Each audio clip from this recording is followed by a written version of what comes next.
Сәлем достар, бүгін сіздермен бірге кореялық бигуди дайындайтын боламыз. Алдымен тұз, қант және дрожжды араластырып, үстіне 300 грамм жылы су құямыз. Бетін жауып апараны тынықтырамыз. Апара дайын болған соң тағы 300 грамм жылы суды қосып араластырамыз. Үстіне ұнымызды салып, қолға жабыспайтын жұмсақ қамыр шыққанша илейміз. Енді қамырды жылы жерге қойып, көтерілгенін күтеміз. Қамырымыз көтерілгенше начинкамызға кірісейік. Капустаны видеодағыдай ұсақтап тураймыз. Қызып тұрған табаға сары май салып, май еріген соң ұсақталған чеснокты қосамыз. Аздап қуырғаннан кейін капустаны салып, сарғыш түске енгенше қуырамыз.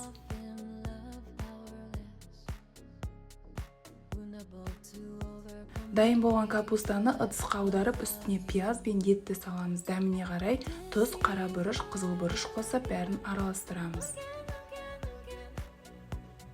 Біздің қамырда көтерілді, енді оны домалақ бөлшектерге бөліп, үстін салафанмен жауып қоямыз.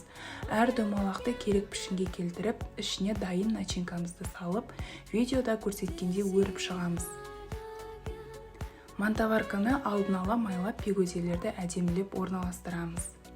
Қазанға суды қайнатып алып, бигудилерімізді 30 минут пісіреміз. Газды өшіргеннен кейін бірден ашпай 5-10 минут күткен дұрыс. Ал достар, тағамымыз дайын. Егер видеоны ұнатсаңыздар, каналыма жазылып, лайк басып пікір қалдыруды ұмытпаңыздар. Міндетті түрде жасап көріңіздер, ас болсын және берекелі болсын.